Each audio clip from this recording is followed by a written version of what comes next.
We're not afraid to use it.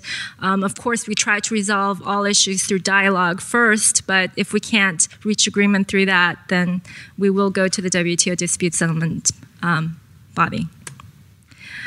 Next trade tool, Section 337. I think many of you are familiar with this tool. It is where a right holder can bring a case for unfair trade practices if they feel that their U.S. patent, their federally registered trademark, or federally registered copyright is being infringed. So what they will do is take a case before the U.S. International Trade Commission, and if the U.S. ITC finds that the intellectual property is being infringed, they will issue an order, an exclusion order, to keep imports out of the United States that will infringe on that intellectual property right.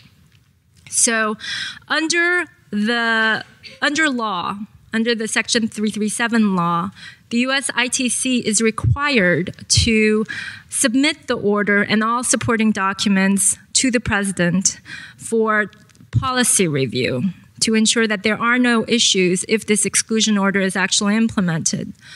And in 2005, the President the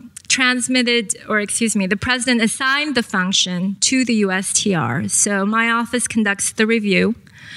And if within 60 days we don't disapprove the order, then the order moves forward and all goods infringing on that intellectual property is excluded from the United States. My last trade tool is the Generalized System of Preferences, the GSP. This has been effective in our interactions with our other trading partners, in that the GSP benefit is something that is a privilege for our trading partners, in that if you are eligible for the GSP benefit, goods from that country can come into the United States in many instances without having to pay a duty, or they get some kind of other special treatment of their goods. So it is a big benefit for a number of countries, and a number of countries are interested in being a beneficiary of this. One of the criteria in being eligible for GSP is that the country has adequate and effective IPR protection. And if they don't, then they will most likely not get this GSP benefit. So this has proven to be an effective tool for us, and we have seen changes through use of this as well. So anyway, that is a summary of some of the most important trade tools that we use, and I welcome any questions that you may have. Thank you.